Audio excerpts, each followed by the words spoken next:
Everybody, welcome back to Chris and Matt Watch That, where we speed run through the remaining.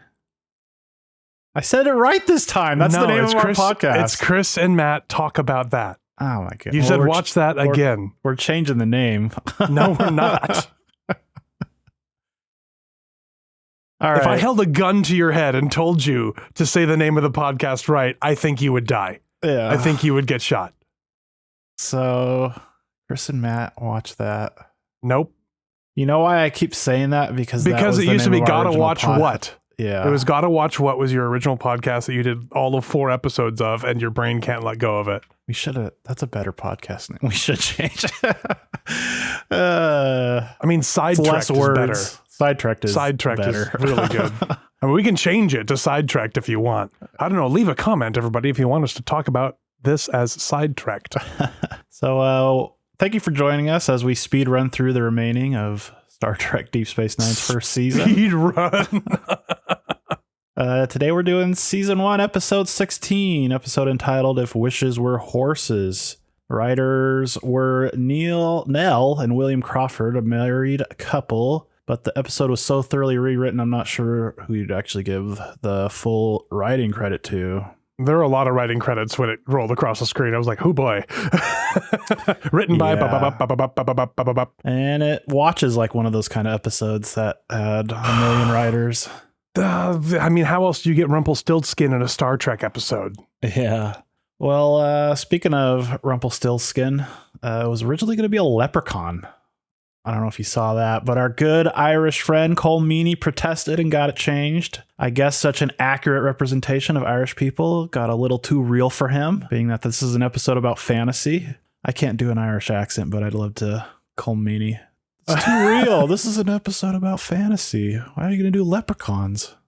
Was that his No, he reason? was the one that reason they got it changed because he thought it was offensive. Yeah. Oh, of course the Irish person has to deal with a leprechaun. Yeah. That's my best Irish I can do. Any Irish people listening, I'm sorry. Don't worry. I haven't been to your country, and you can tell. I do have your blood in me, though, so it's your fault. So the full phrase is actually, the title of the episode is actually a Scottish proverb I've never heard before. It's, if wishes were horses, beggars would ride. You've never heard that? Never heard that in my life. It's a very common response to, I wish that, yeah, and if wishes were horses. Yeah, I don't know. Maybe it's because I read old-timey books sometimes.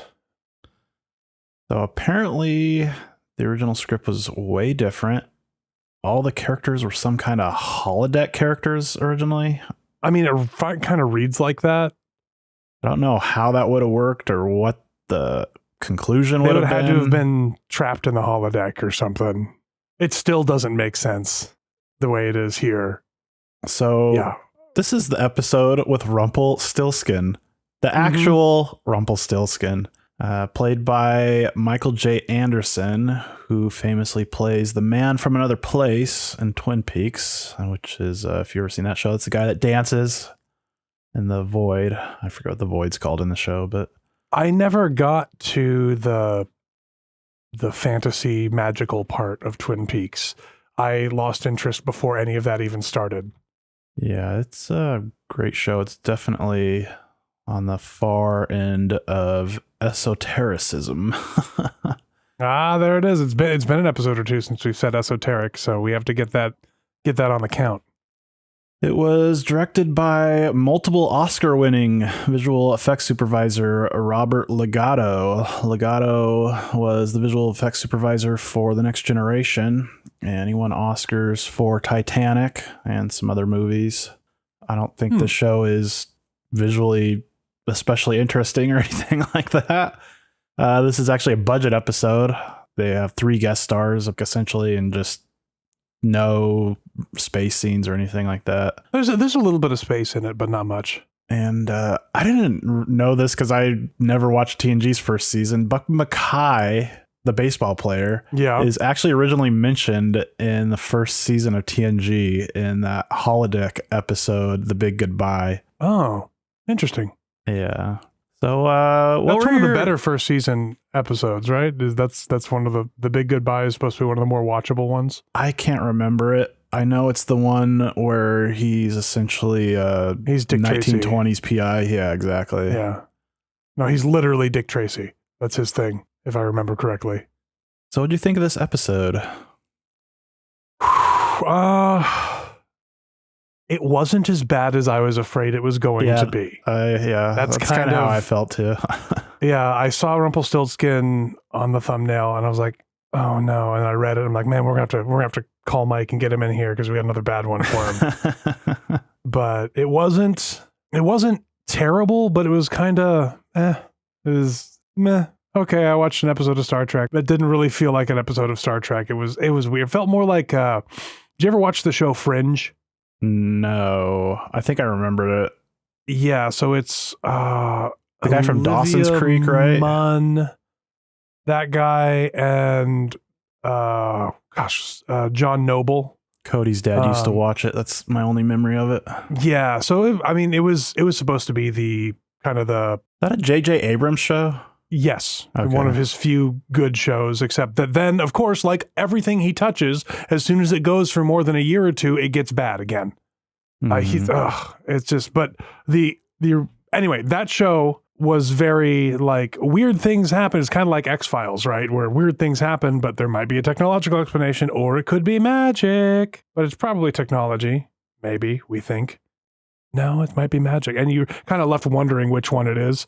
Kind of like X-Files, but X-Files did a better job of kind of putting a pin into, no, there's a reasonable explanation for this but still leaving the door open. This one it feels kind of like an episode of Fringe towards the end of that show's run where it's like, okay, you just wanted to put Rumpelstiltskin in a Star Trek episode. But what if we had an all-powerful being who was willing to make deals with people for his own pleasure and entertainment? Oh, wait, we've got one of those? And we already did an episode about that? Can we bring him back? Oh, you've banned him. Rumpelstiltskin it is.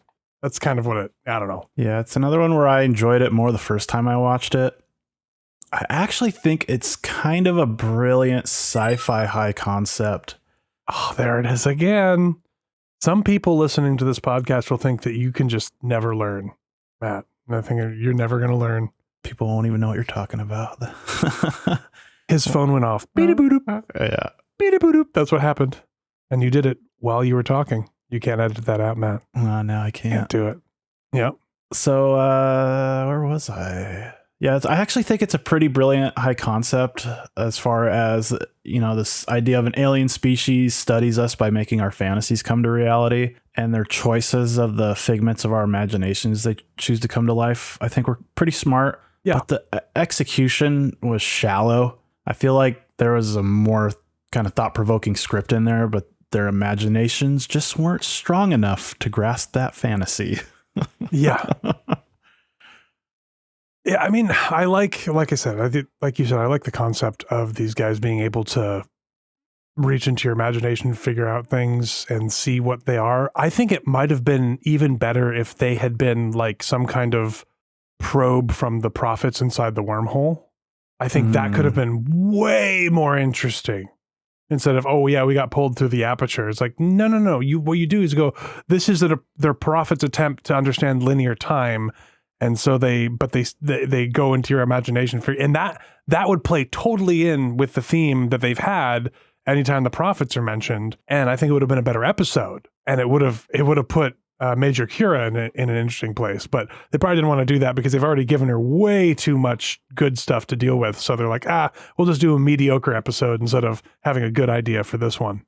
It is funny. I have always hated the serialization of Star Trek all the way back to when Enterprise did it. I couldn't stand it. But this show is begging for it. It needs it so badly.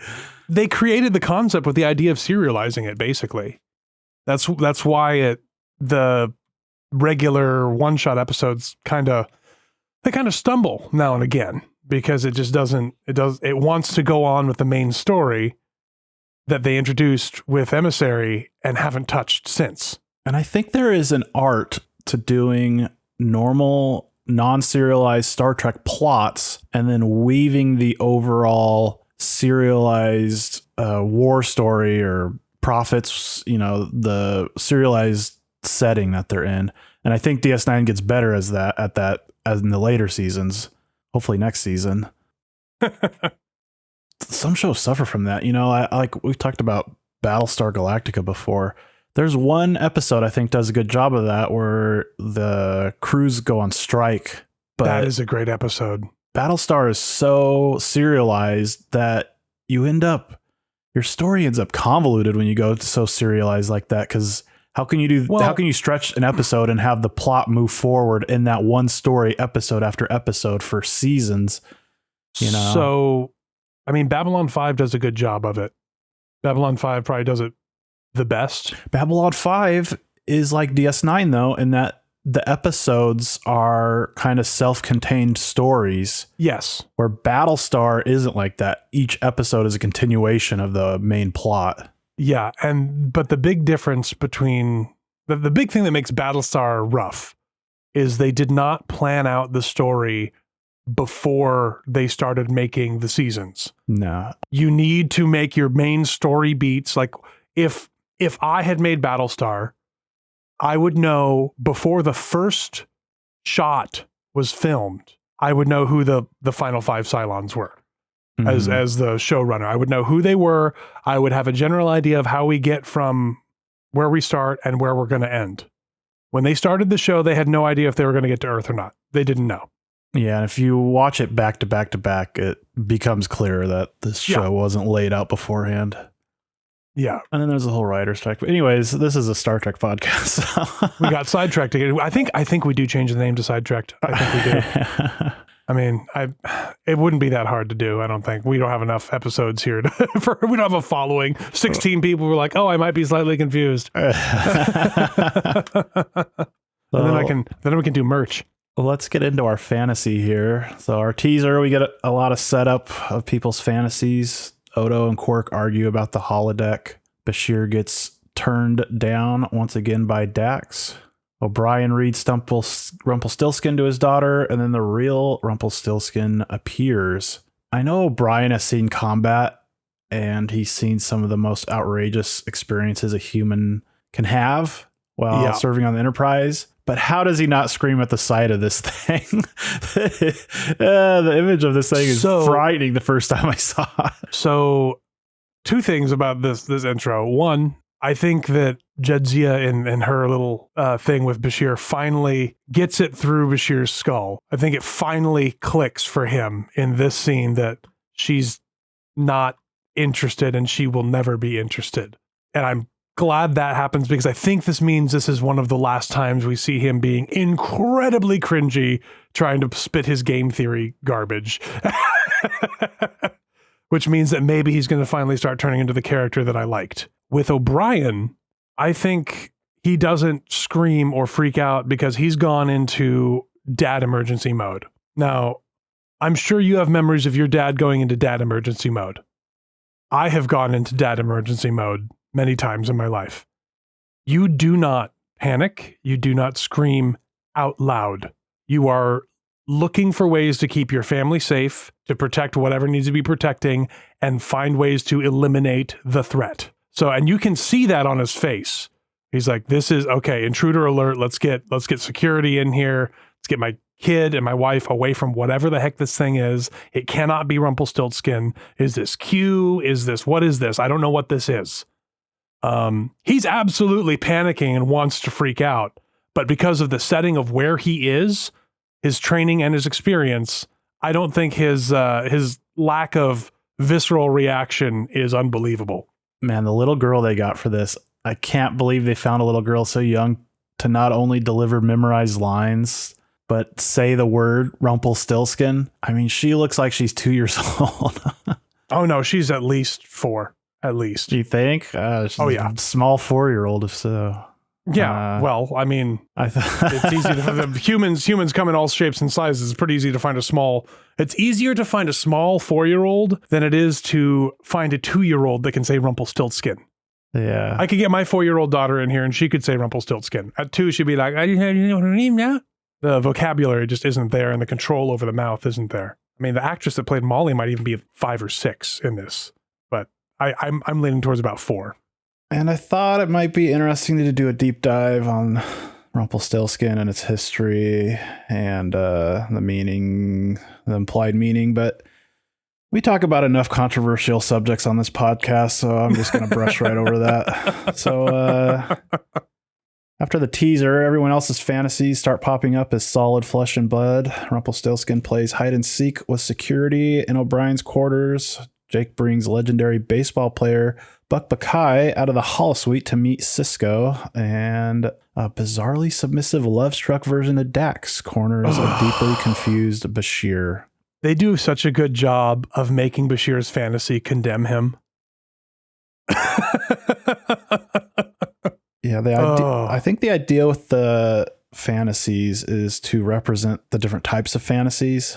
Yes. So you have a fictional character in Rumpelstiltskin. You have like a childlike fantasy with the baseball player. And obviously you have a sexual fantasy in Dax. I think Rumpelstiltskin's supposed to be the nightmare kind of fantasy. Especially later on, like towards the end of the episode, there's that nightmare moment that is clearly what has stuck with O'Brien from his childhood. Like, what if I have to make a choice like that? You know? So I like that for the baseball player. They brought back this character that was just offhand mentioned. I like the fact that it is a player that hasn't existed yet. It's not someone playing Babe Ruth, or they didn't bring a guest star in like Ken Griffey Jr. That would have been kind of cool, though, to see Ken Griffey in Star Trek. That would have been kind of cool. I like the idea that he's the last great player of baseball in a dying sport. When the stands were empty, the World Series, he says there's 300 people watching the World Series. And we can continue. Yeah, I was talking about the baseball player and just how I like that they went with someone from the end of baseball, that Cisco admires this guy. Oh, yeah. Who played the World Series in front of 300 people. That is crazy. Can you imagine? Can you imagine a state? I mean, I know baseball viewership is going down, but... Well, that's the thing. A few years ago, I could have imagined that, but baseball's popularity has kind of skyrocketed in the past couple of years. I wonder if that's because people are reacting against how digital everything has gotten, and they just want a real experience outside. Something that isn't technologically based. A big part of it is that baseball has slowed down in the past couple decades. The players, it's so much high pressure facing a pitcher, and the pitching literally has slowed down, so they take more time in between pitches. Well, they changed the rules to force pitchers to throw faster, so it's sped the game way up, and I think that's why viewership on TV is way up. So baseball games don't take 6 hours anymore? Yeah, they've cut down quite a bit. I don't know. I don't want to say for certain, but it's something like 15 minutes a game or something. It was pretty considerable to cut down time. That and the last playoffs was awesome, which, especially if you're in our area of the country, the Mariners were pretty good last year. I remember people talking about it, and I remember being at one of the tier 1 meetings at my work. The manager of the crew that I support was talking about things, and people were talking about how excited they were for him. And I was like, I just can't wait for him to lose, just like they did back in the 90s. Yeah, every time. And they're like, how dare you say that? I was like, what? How do I speak the truth? It's a Seattle sports team, man. It's going to lose. Yeah, only the Seahawks broke out. But anyways, Bashir's, I genuinely feel bad for in this episode. Yeah, it's embarrassing, but I think it's also a lesson that he needs to learn. Dax brings it up later, but he is really violated. Yes. I think she handles it very well, too. Real Dax, not fake Dax. Our mind is our one true safe space, our mind palace, if you will. To have that violated is unimaginable. Yeah. And he gets it in a really embarrassing way, too. So there's always, these powers in sci-fi and fantasy of, wouldn't you like to read minds? Absolutely not. I don't want to be able to read minds because I don't want to know what other people are thinking. And I don't want to know that it's possible to read minds for these reasons. Like I don't want anybody else in my head. I'm in my head. Leave my head alone.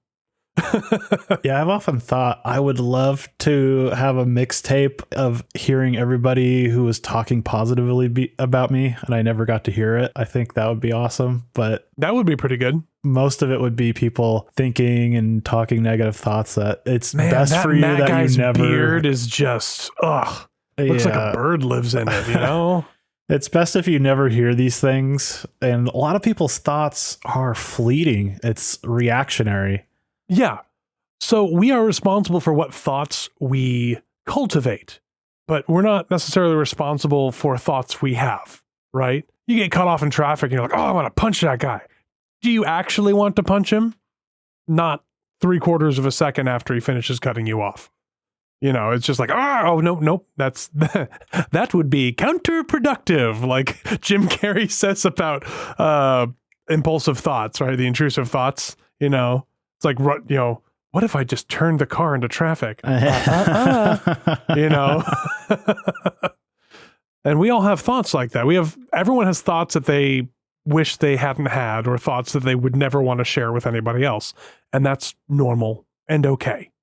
It's the idea of violating that would be bad for, I think, everyone. Mostly because Matt would go to prison. We don't want Matt to go to prison because then I have to do this podcast by myself, and I'm way too lazy for that. So this episode, it's all about imagination, specifically fantasization. And the funny thing is, I don't think most people spend time fantasizing. What I mean by fantasize is imagine themselves or others purely in their mind, but in a literal physical form, imagining it and seeing it, visualizing it in your mind, like fantasizing about flying, seeing yourself in the sky, looking down on the little buildings, imagining what the feeling of the immense wind pressure would be like. And this is something we've talked about before, but I think there's large swaths of humanity who aren't capable of thinking in an abstract sense like that. And even the people who are, I don't think a lot of them spend time.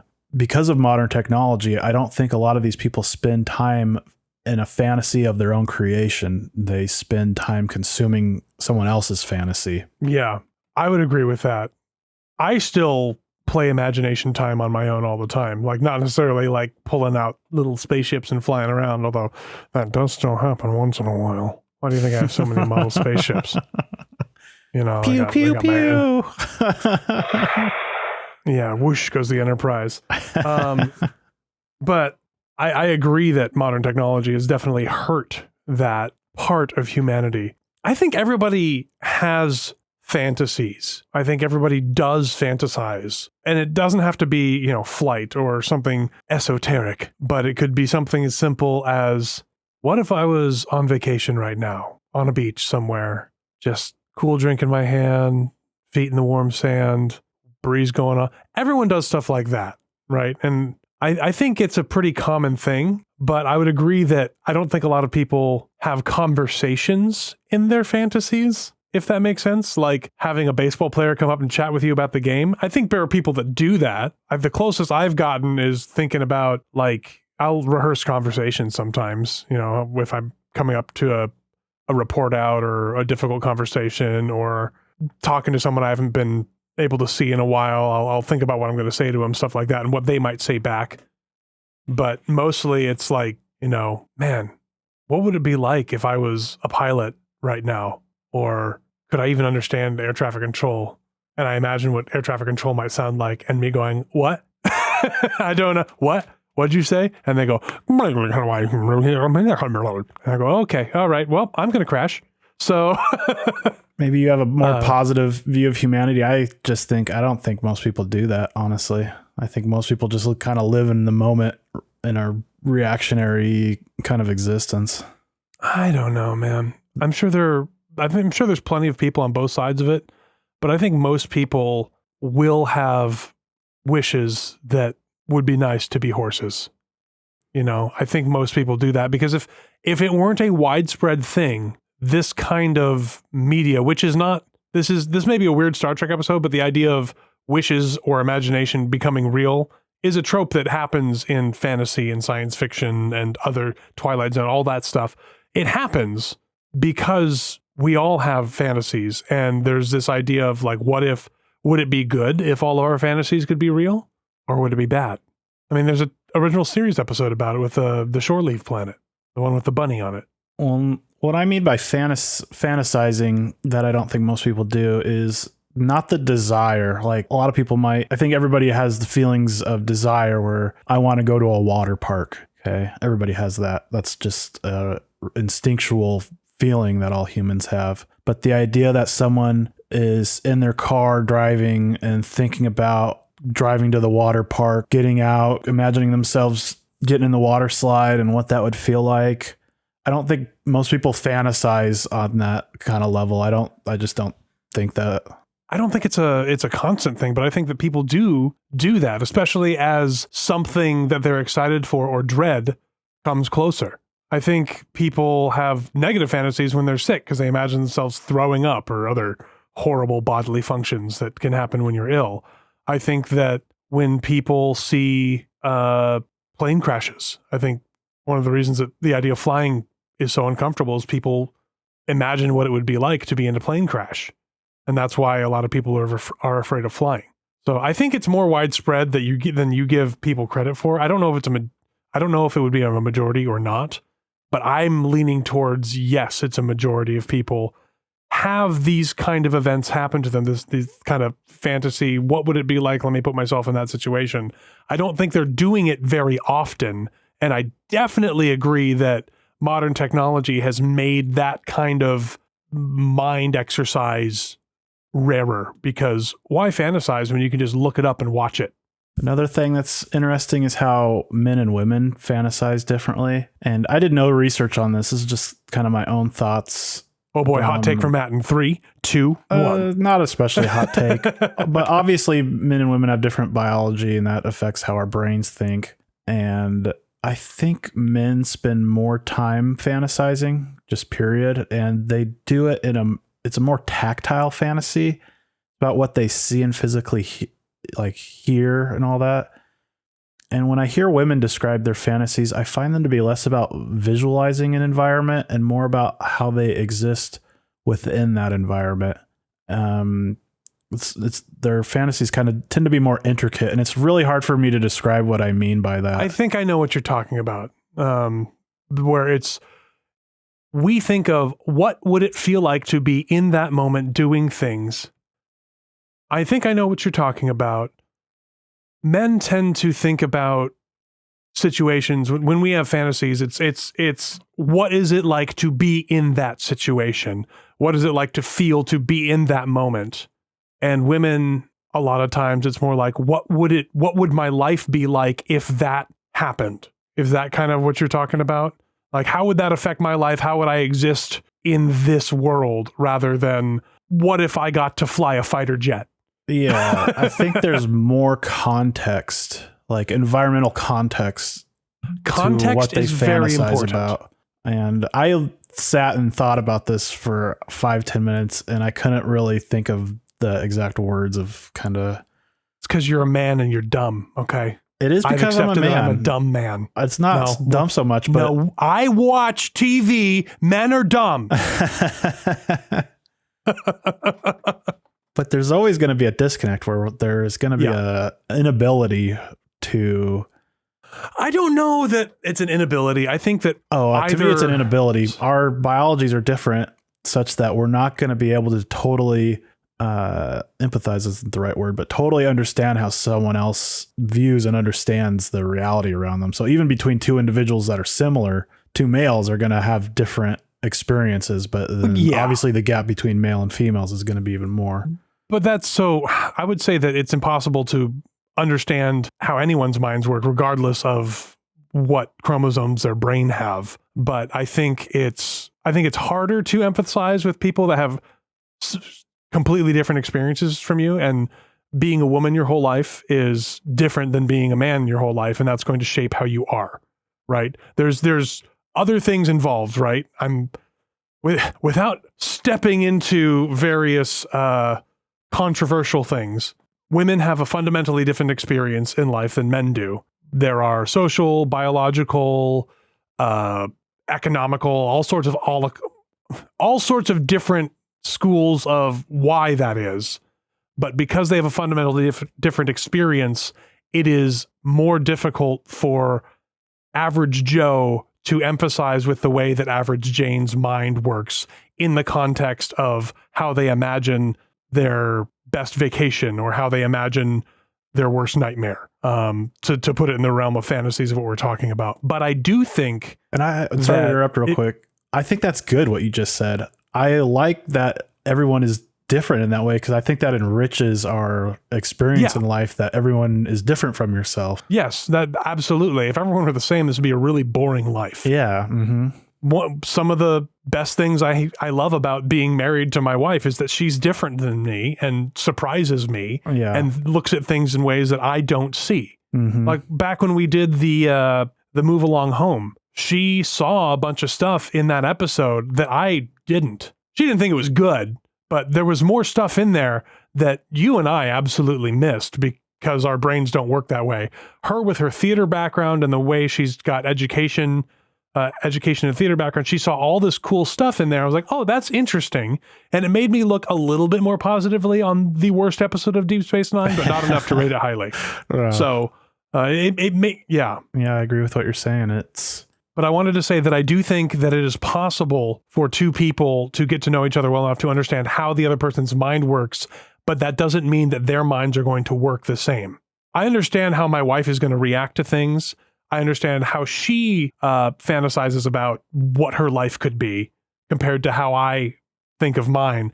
But my brain doesn't work like her brain. I just know how her brain works.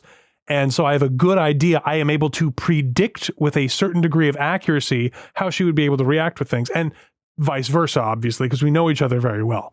Now, if we're talking about random lady walking down the street, I don't have a prayer. I have very basic parameters. Okay, this is what I think based on the limited information I have, and I'm probably wrong, right? So it's the difference between, I guess, it's the difference between a friendship and a stereotype, right? Well, this is what you're saying is observation, right? So we can observe someone's what they say and how they act. The fantasy thing is all internal. So like we can but I talk about observe other these animals. Things with my wife, right? So, but the saying things is the experience internally in our mind is so different because like we can study animals and have an idea of how they experience things, but we can't absolutely truly understand how another animal really experiences reality. That's just impossible. Oh yeah, if you're talking about the subjective experience of being that person, then no, it is impossible.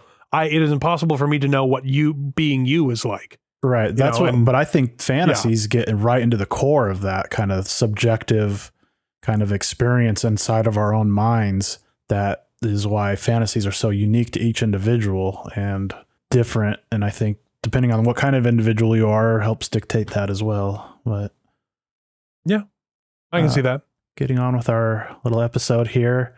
Sidetracked. The senior. I think we changed the name. I think we do change the name. I'll look into YouTube and see if I can just change it real quick. The senior staff gathers in ops and confirms these manifestations are completely real. Things get weirder across the station, culminating in a literal snowstorm. To make matters worse, a nearby space anomaly rapidly expands and starts draining the station's power grid. Man, the guy playing Rumpelstiltskin really nails it, I thought. He does. He is a way better actor than the baseball player. Yeah. Who's not good. Speaking of the baseball player, the emus did a good job. Yeah, the emu. What do you call? He calls it something like alien species or like something. Something right? Jackdaw. I don't know why. Like why you don't. This is a sci-fi thing again. If you're using a real animal and you didn't put any makeup on it or anything, just call it the real Earth animal. Especially it's something like this where somebody's imagining them. Just call it an emu. It's fine. It's weird that dinosaurs are walking down the promenade. It's weird. Yeah, it's fine. You don't have to call them an alien name, you know? I can't believe the wardrobe, or should I say lack of wardrobe, they get away with on this show that airs on national television. The blonde on Quark's shoulder. Ooh. There was... Is Quark a freak? Like, is he...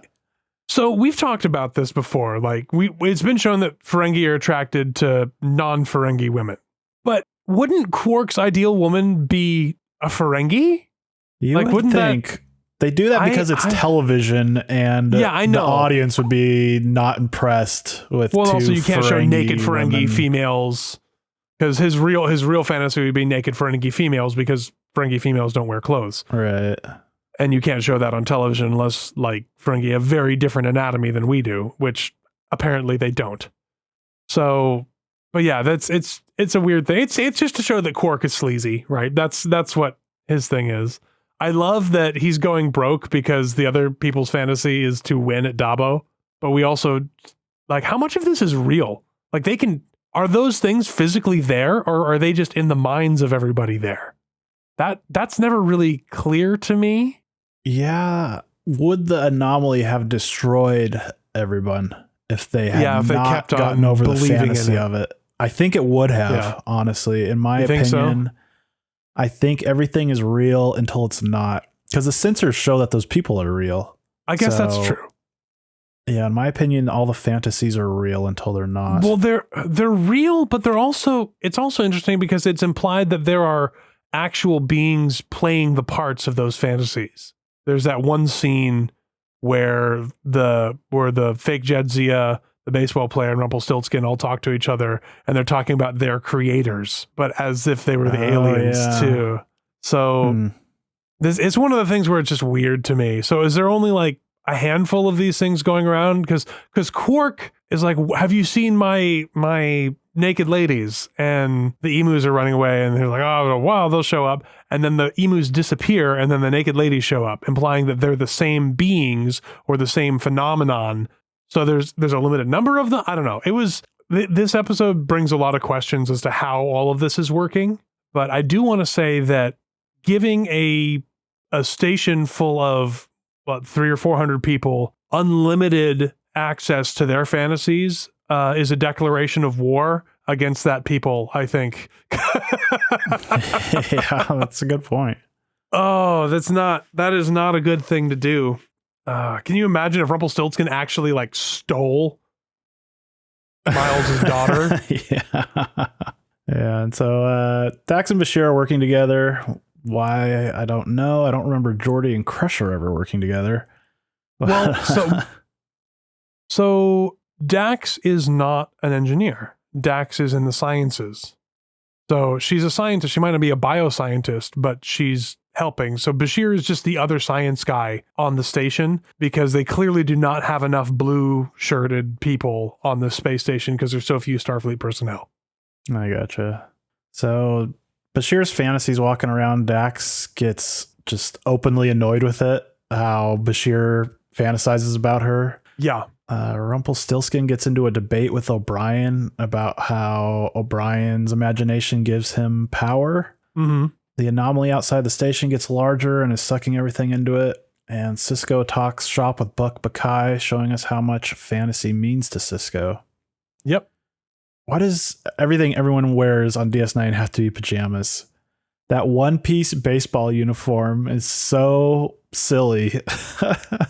Well, see, one pieces are futuristic because people don't have to go to the bathroom in the future. So you don't have to take your clothes off ever. Just once a day. But they just beamed it out. Just Why they don't have bathrooms on the Enterprise. They just push a button on the thing. And, that's better. Yeah. That's a real clean way to do it. I don't want to sound mean, but did they move the outfield walls in 75 feet in future baseball? Because there's no way this guy's hitting home runs off major league hitters. I'm sorry. The guy is 5'2". Yeah. He's not in great shape either. Like he's a little chunky guy. Well, there's some chunky home run hitters like Babe but they're Ruth. big. They're not big 5'2". Like even Ichiro was bigger than this guy. Yeah, is. Ichiro's just under 6 feet tall. I mean, yeah, he's not like ripped, but he's got, like, you look at his arms, you're like, yeah, that guy could hit a ball. Yeah, and Ichiro's like a Ty Cobb type player. He wasn't hitting home runs all the time. So no. The idea that this guy is just some new Babe Ruth, it's kind of silly, but I don't know. Maybe that's just the best actor they could get. So his face, he kind of looks like an Asian Babe Ruth because Babe Ruth kind of had that roundish face. If you see a lot of the pictures, I wonder if that's why he got the got the thing, unless I'm thinking of a different baseball player. Oh, Babe Ruth, you got it right. You're thinking of the greatest baseball player of all time. Yeah. You got it. I don't know much about sports, but I've seen photos of that guy.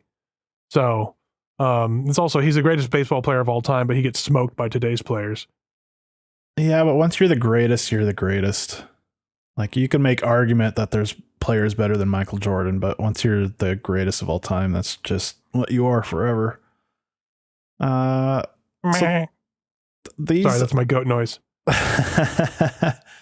So these were originally based on holodecks, and holodecks is the making your inside fantasy external, making the simulation you're creating in your mind a reality is what the technology of holodecks represent. If holodecks were real, how do you think you would use one? Not in a sense of like, I'm not asking you like what program would you run, not that, but you don't want to hear about all my fantasies, Matt? No, I ask in the sense that I think knowing myself, it would be impossible for me not to just live in a holodeck. I don't think I could resist that temptation of living in the complete fantasy, because if you live in the holodeck, you are in a sense a god of your existence. Yeah, it's I don't know. So I don't know because I can't be in the situation. I want to say that I would get fed up with not having real people. I think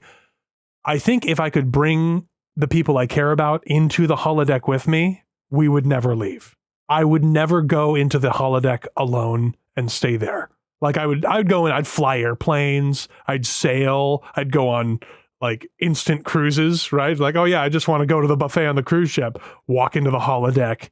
I just want to go watch a concert, walk into the holodeck. Mm-hmm. That stuff I would do by myself. I could do by myself, but I couldn't live in there because holodeck people aren't people. And we see in Star Trek that you can tell, right? They are NPCs. They're very good NPCs, but they're still NPCs. And you need the player characters because life is PvP, PvPvPe. So you need the other people. Otherwise, life doesn't have anything worth living for. Because there's a saying that says hell is other people, but so is heaven. You need other people in your life. And I think without that, I would eventually get sick of the holodeck and leave. I think I would stay in there for a while. Like, how many airplanes can I crash? I mean, fly. Yeah. Can I actually land a 737 like I think I would be able to if I had somebody talking in my ear? Like, I'm pretty sure I could. And yes, I know a lot of guys say that, but I've actually flown a plane before and I've got some flight simulator time. So I think I could do it. But the holodeck would let me find out because I would feel it and I would be in the situation, right? And even though it's not real, feeling that simulation, the motion, makes it more real and gives you a lot of the same physiological responses that you would get that you don't get from, oh yeah, I'm sitting at a computer with a flight stick. I would use it for stuff like that. The what if moments. What if I've added onto my house? Let's see what that would look like. Actually, I wouldn't need to because if I had a holodeck, I would have infinite space because holodecks are magic. Oh, kids, yeah, you want your own room? Live in the holodeck. Yeah, it's an experience that it'd be too powerful. It'd be very dangerous. I think once I went in, I don't think I'd ever come out, honestly. I think you would get sick of not having real people around. But that's me projecting my own thoughts onto other people, like everyone does. Because we can't know how the other people's mind works, like we were talking about earlier. So we see the manifestations have a secret meeting showing they don't understand everyone's fantasies or why they react to them the way they do. The baseball guy says they need to let it play out. Command crew was able to find one historical event that was similar to their current space anomaly when some Vulcan ship found a space rift.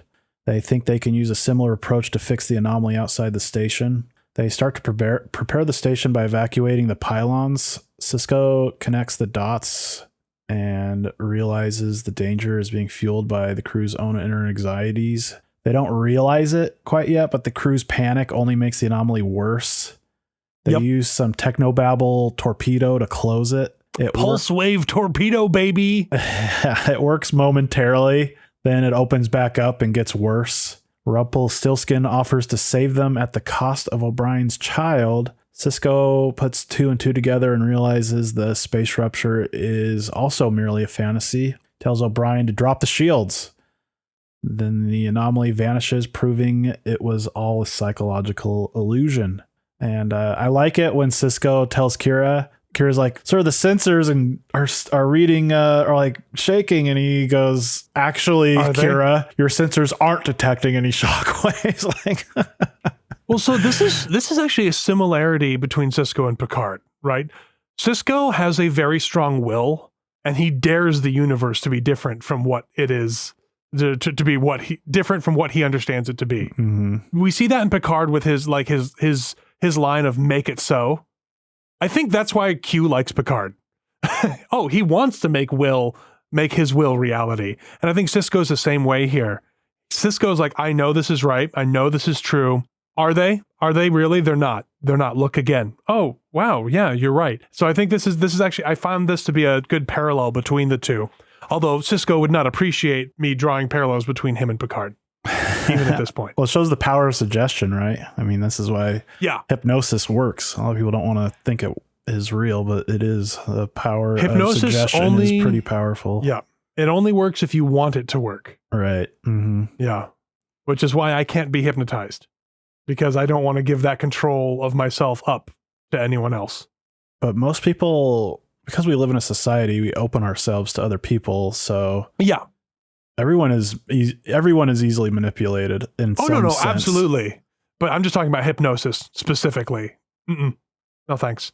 The whole ordeal is so sad for Bashir. We see what is essentially a death scene for Dax for the fantasy of Dax. Yep. And it's played sad. There's no humor played in it. Foreshadowing. Yeah. Well, there you go. That's why Terry Farrell didn't get a good send-off scene. You already had one in season 1. Why do you need another one? So we get one last scene. The alien baseball player appears to Cisco and admits his species are just studying humans. And he hands Cisco a baseball, which I thought, no way that's the baseball we always see on his desk. But I guess it is. I think it is, yeah. I looked it up later and it said that's the baseball. I thought, oh man, I thought it was like some signed actual real baseball, but no, this episode has lasting impact on the rest of the series. Yeah. Which is a choice, but yeah. Whatever. Dude likes baseball. I mean, I can see it happening. Oh, he gave me a baseball. It didn't disappear. Oh, keep this on my desk. I like baseball. Maybe I can throw it at a Cardassian if they get uppity. I'm sad we never get that scene of like Cisco throwing a fastball at Gul Dukat, just beating him in the face. Just take this. Well, in the fantasy in his mind. In this episode, we might have seen it if he'd had a chance to get to know Gul Dukat. Did you have any notes on any scenes before we go into questions? So I liked the scene with O'Brien almost being forced to choose. Because Cole Meany does a Cole Meany thing, and you can see him, and he's about ready to strangle Rumpelstiltskin and break his little neck. Yeah. And I love it. And I'm a dad, but I'm like, get him, Dad, get him, mess him up. He wants your kid, mess him up, throw him at the airlock. There's nothing that gets to me is like a dad getting his getting away from my babies. I love that scene. And I like how this episode as a whole has been really good. The episode itself is not very good. I will say it's not, I don't care for this episode that much just from the way it's executed, but the concepts in it make you think. And that is good. I think that's great. That's a sign of good science fiction. It's just sometimes good science fiction isn't very good. Yeah, the high concept story was written. Yeah, the high concept of the episode is interesting. We've had some of the best conversations about the bad episodes. About this episode, like the conversations we've had in this episode have been really interesting. And this is the kind of stuff I like to talk about this is one of the reasons I thought we'd be great at doing a podcast, because we'll talk about this stuff while we're watching Star Trek. So I thought that it was really nice that they explored this idea of making imagination real, but in a less silly, I mean, it was still silly, but in a less silly way than like the Shore Leave Planet in the original series, where it was just like, oh yeah, your greatest fantasy is real because the planet wants to eat you or whatever. Mm-hmm. This is just, we are exploring the human psyche in this episode instead of exploring boldly going where no one has gone before in space. We're going inside this time where no one has gone before, except for the person who owns that mind. And you can see how it affects people to have their fantasies shown. Some people are proud of their fantasies. Look at Quark. Yeah, this is who I am, man. I don't care if you think I'm a sleazeball. I am a sleazeball, and I'm proud of being a sleazeball. I will make a shirt that says I am a sleazeball, and you guys have to live with it. There's Jake, who just clearly wants to just experience all these cool things that he's heard about from his dad. And then there's Bashir, who thinks about people, how he wants them to be to satisfy himself because he's very self-centered. But he keeps that mostly to himself, and it's agonizing to have that put on display. He deserves it a little bit, but this is a big deal for him. And then there's Cisco, who is fantasies are nice now and again, but it's time to put them to bed because we have to go to work. It's just you can see that in how different people and O'Brien, his thing is I must protect my family, and the thing that he's afraid of is something coming in and taking his family from him. And so that's the thing he fantasizes about because he worries about that. I don't know. That's kind of what I got. You're kind of getting into what makes me negative on the episode, because all these ideas, the concept is good, but it's such a shallow inspection of it, and it could have been a deeper inspection. I wish the anomaly thing just wasn't part of the show. I wish they could have figured out a different plot. I wish they had focused on less characters. I wish Bashir had a scene. Like, I wish there's just way more time with Bashir in this fake Dax. I wish Bashir had a scene where he had some self-realization that his infatuation with Dax was, he was infatuated with the conceptualization of a person, not the real person. Or, maybe Cisco thinks Jake spends too much time being a fan of a baseball player, but then Cisco realizes that when he was a child, how meaningful that fantasy was for him when he was a baseball fan. Right. Well, I mean, I was purposely going through the positives of what I liked about the episode, because there's plenty not to like in this episode. Those are the positive. I wish they had reached into that and pulled more out of it. Like, I wish O'Brien's was about the fears of his raising his daughter in this dangerous space station, and that causes him to have these negative fantasies, like. Oh, I would have loved to see like Cardassians like swarm in on him, and him having to choose between like Keiko or Molly. Like, if you want to get into the deeper stuff like that. Yeah. Like if he's the one, because obviously he has to suffer because he's O'Brien, but if he's the one who has to show the negative fantasies, then let's show him, right? Be forced to kill to protect, be forced to choose someone you love over someone else you love, impossible things, which are things that we think about, right? I as a father have gone through my head, like, what if I can't? And my solution is, if there's a way I take the place of the person that can't be saved, otherwise that's what I do, because I can't make that choice. Kill me instead. Which I think is what, I just wish it had been a deeper analysis. I love the concept of the study of how humans fantasize. I wish it had been a deeper analysis. And I know when you're writing a script for an episode, it's hard to get rid of this like imminent threat stuff, because it makes the plot so much easier to write for an episode when you got but it was a really bad imminent threat. It felt a lot like Q-list, where it was just like, oh, threat's gone. Yeah, no worries. It's kind of smart. Oh, we're imagining the threat, but it's not interesting. I still think it should have been the wormhole aliens. And if you needed a threat, like, maybe they're powerful enough to destroy the station if they don't like what they find, right? And then you have to convince them that, we're not so different. So that, I think if you had done it that way and used the wormhole aliens, prophets, whatever you want to call them, as the vehicle to do this study of human imagination, it would have been a much, much better episode, rather than inventing something different and creating out of whole cloth a random thing that might eat the station.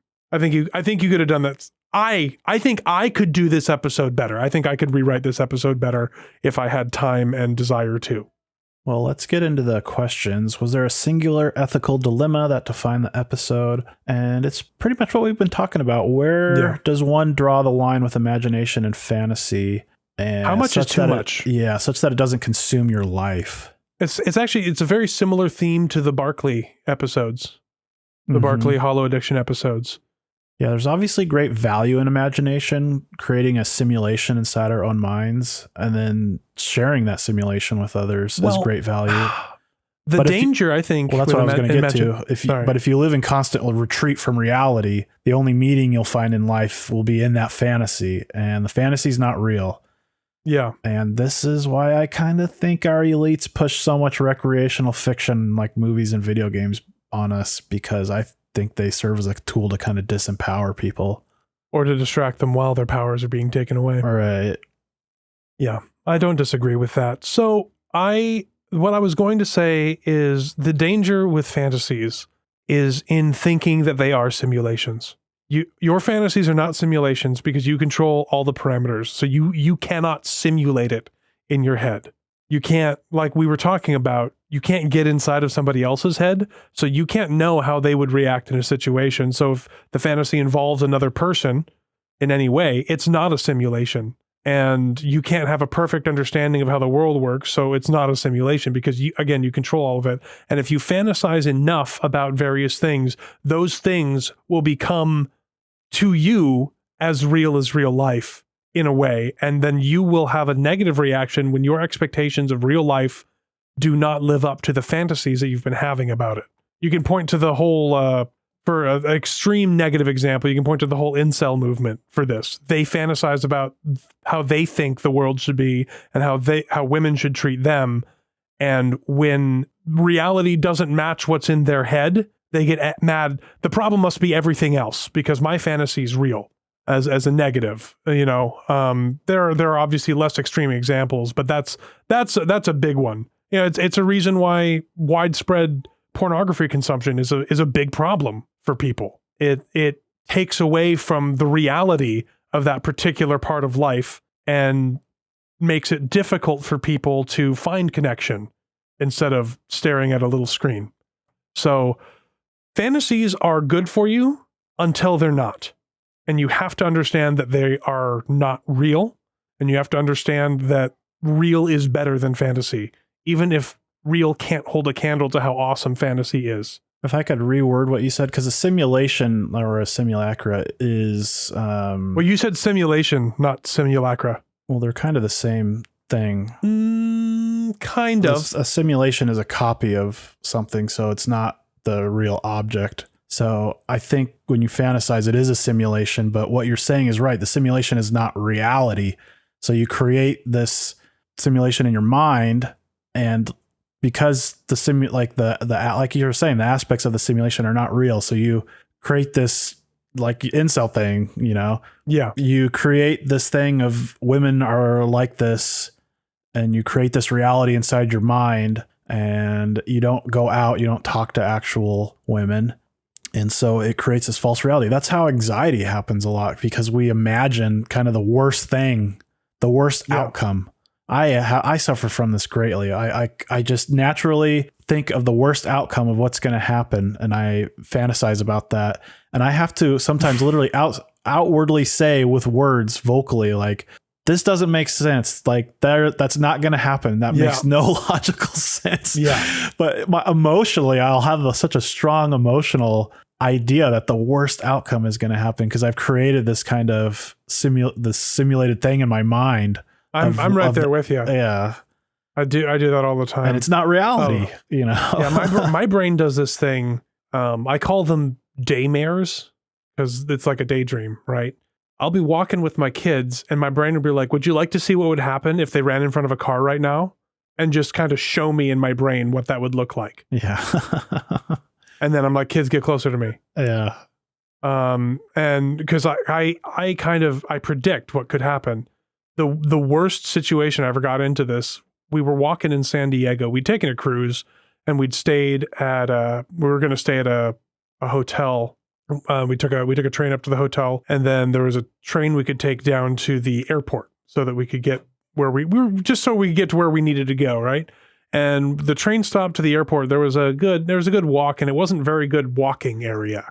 Because you know how areas around airports can always be kind of the seedier parts of town, and they're not really designed for people to walk around in a lot of places. It's San Diego.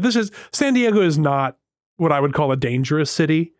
But we were walking, and my daughter, who was 3 at the time, she was, she's doing what kids do, and she just sort of wandered off the sidewalk towards the intersection where cars are flying past us. And I had 3 suitcases that I was carrying, and she was 20 feet away from me. And I'm screaming at her. I'm freaking out because my brain has already showed her all over the pavement, right? My brain has shown me that. Yeah. And I'm freaking out. It scared her. She comes back and she thought she was in trouble.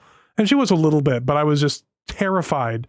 And then a bus driver saw us walking, stopped. It was the guy who takes people back to like the airport lot and takes them in, and he's like, "Oh, hey, you guys going to the airport?" I was like, "Yeah." He's like, "You guys shouldn't be walking. Come on in. I'll give you a ride." And I thanked him. I was like, "You're awesome, dude. Thank you so much."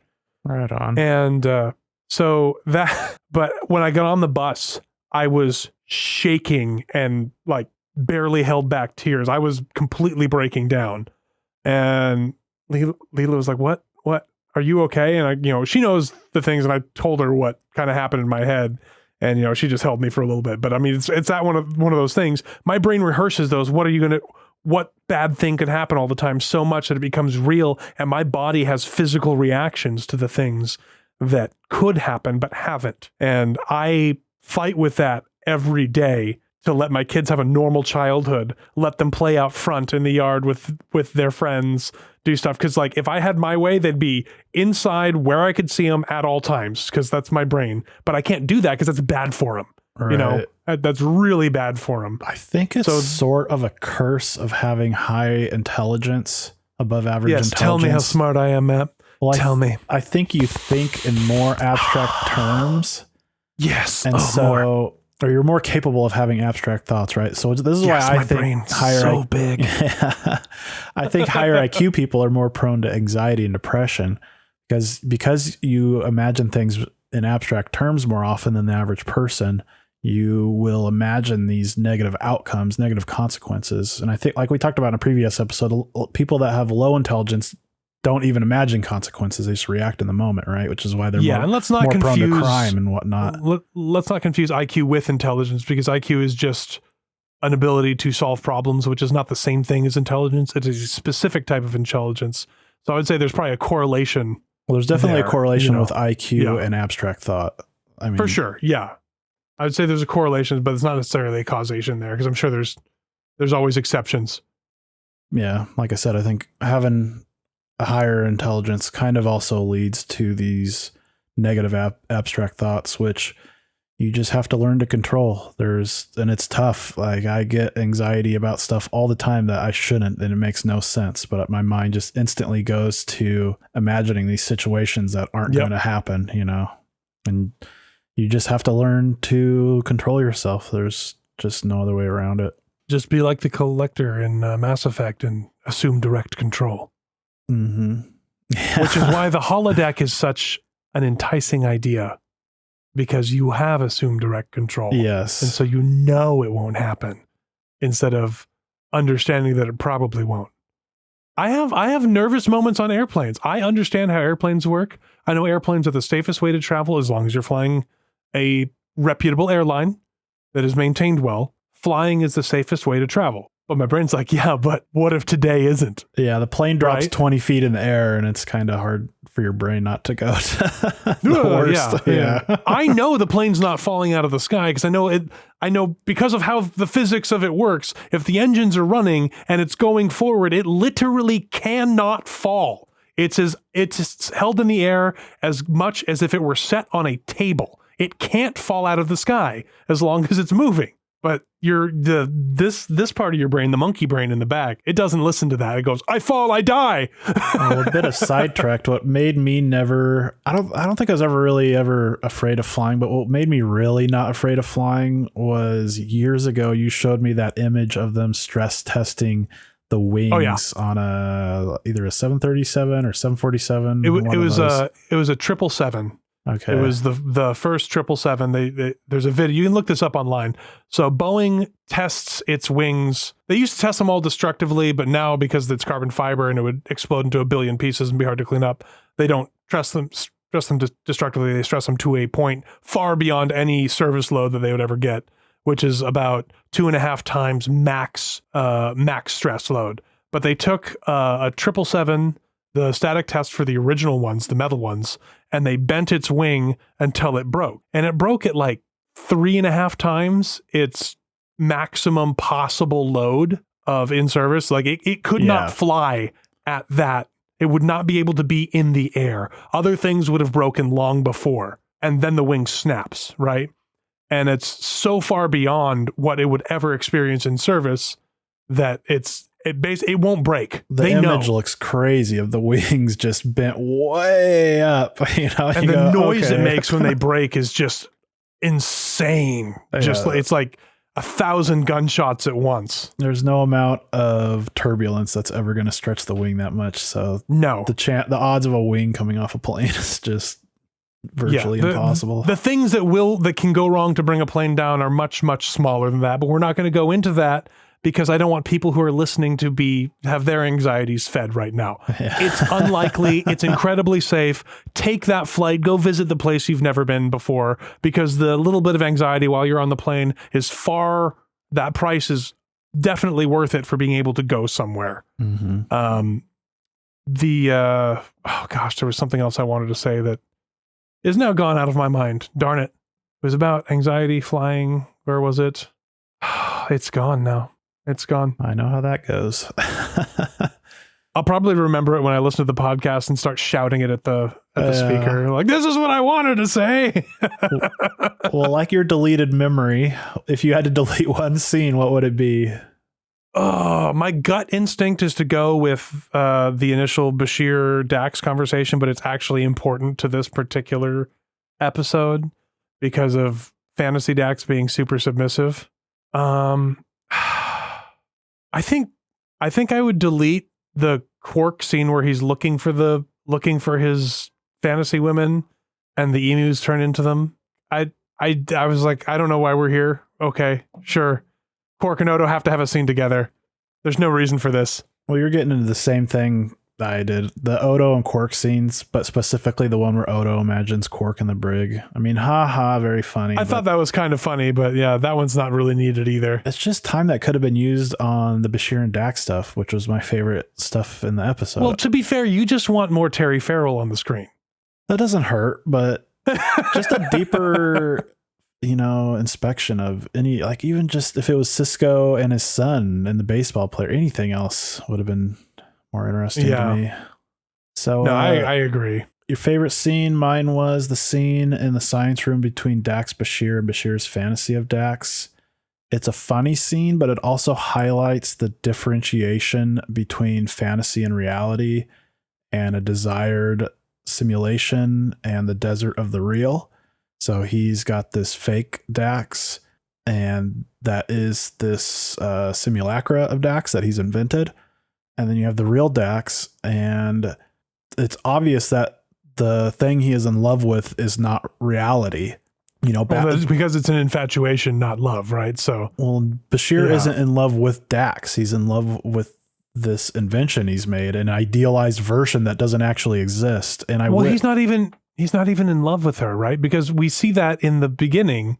He's like, you're the only one for me. And she's like, well, what about this person? Oh, just a distraction. What about this person? What about this person? What about this person? She doesn't have I'm not saying that she has a right to be upset about anything. And I don't think she is, but she's pointing out, it's like, you're saying these things that aren't true because clearly you're not bothered that much by it because you're making connections with other people on the station. I would disagree. I think his feelings are real, and I think you see that in the scene where the fake Dax dies. When people have crushes on other people, I think those feelings get real, but often your crush is on you. The feelings are so strong. Yeah, you start fantasizing about what your relationship's going to be with them and stuff, and you're inventing what this person is like in your mind. And so a lot of times maybe you might actually start a relationship with them, and then the reality crushes that fantasy you've invented.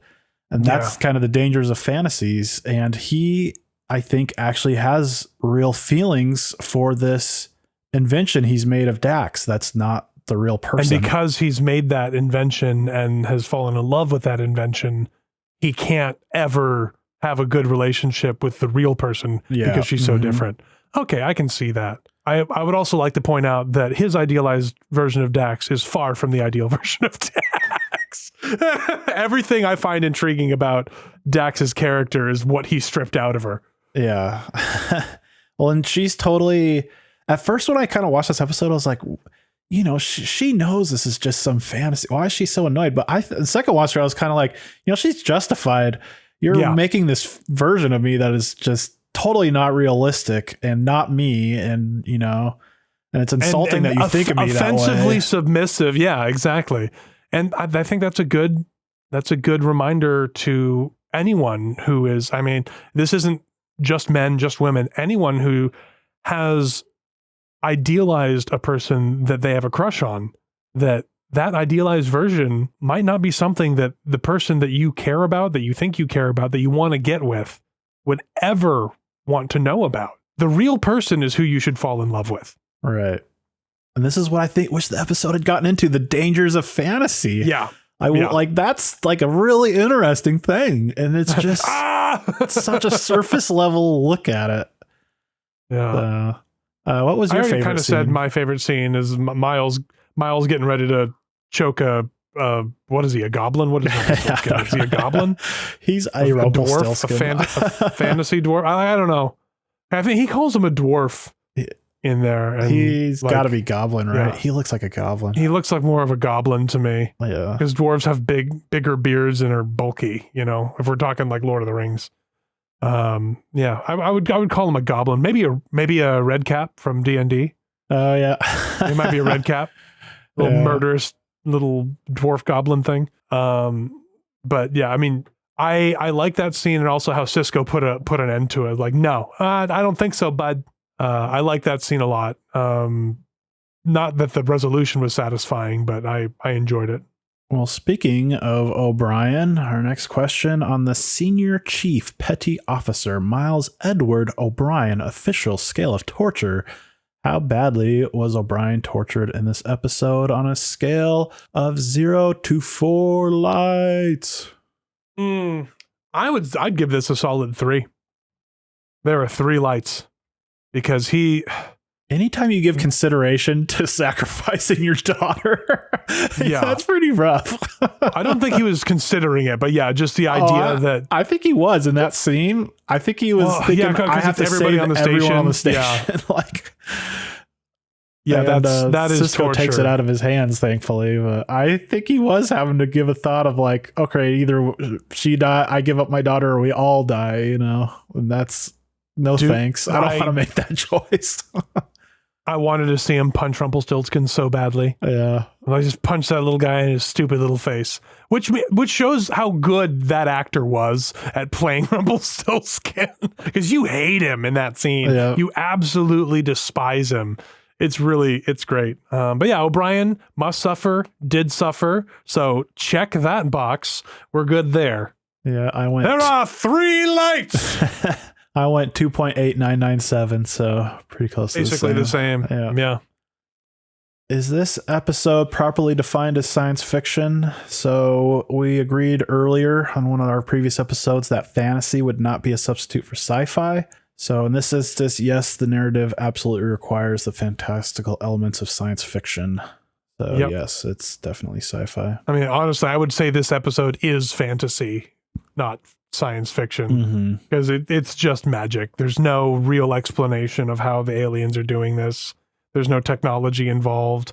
It is just, what if fantasies were real? Which is a good sci-fi concept. Yeah. So definitely science fiction. It's not good science fiction, but it makes you think. So sometimes we ask our next question and it's easy. This is one of the tougher ones. Who was the main character of the episode? Rumpelstiltskin, obviously. This is tough. I thought about it for a while. There's no real strong focus on any character. But we said we can't say ensemble. No, you can't. So I went Cisco. I think Cisco gets the most kind of focus out of anyone. And he gets that ending scene. That's one of the primary things, I think, is that the aliens speak to him at the end. I think it's Cisco in the sense that Cisco is kind of the representation of humanity facing fantasy, right? I think I agree with that. But out of principle, I'm going to say Cisco and Rumpelstiltskin. So overall, sorry, go ahead. I was like, just because he was that little angry goblin was so central to all of the best scenes in this in this episode. You know, you think Rumpelstiltskin, this is going to be the worst, but the actor did. He did well. He could just play Rumpelstiltskin in a Rumpelstiltskin movie, honestly. He should, yeah. I think he unfortunately passed away, because he wasn't in the new season of Twin Peaks. I think because he had passed away. I think, if I'm recalling correctly. Hopefully he's not alive, because I'm not looking it up, so you guys can look it up. Overall score, 1 to 5 stars. You can do fractions. You can put letters in there if you want. What score did you give this episode? It's like a 2.73, I think. It's just not great. It's not the worst thing I've seen. But it's not up to average. It's not up to snuff. It needs a little bit more time cooking and some rewrites before it's a good episode. I went 2.25. The funny thing is, the first time I watched this, I basically had a smile on my face the whole time. I think this is what I've talked about before doing this podcast. I think if I was just, binge watching DS9, I think I would have just had positive memories of this episode. But when you analyze these episodes more, some of them get deeper and you enjoy them more. Like Battle Lines, I enjoyed even more analyzing it. This episode, it's like, all right, this, it's shallow as a puddle, so. But it could have been so much more, and that's what's so disappointing about it. Yeah. Is it could have been so good, but it just wasn't. Yeah. Kind of all my notes are what we already talked about, wish it had a deeper analysis. I wanted to hate this episode, but I didn't. I think that's kind of where I ended up with it. Is this a skipper? I mean, it's worth seeing once if you're doing a watch through. If you've seen it before, don't bother watching it again. But I wanted to hate it, but I didn't. I enjoyed just enough of it to be like, that was fun. It was fun enough. So it's perfect media for 2026. It was fun enough, just enough to distract me. Our next episode is The Forsaken. Get special guest Lexana Troy visits the station. Oh yeah, I've been waiting for this one. I remember this one. We might bring a guest on for this one. We'll have to figure that out. Oh, we should bring Ashley on. I think she'll like Lexana. Man, could I get Ashley to do a guest podcast? I'll have to ask her. That is kind of an interesting idea, honestly.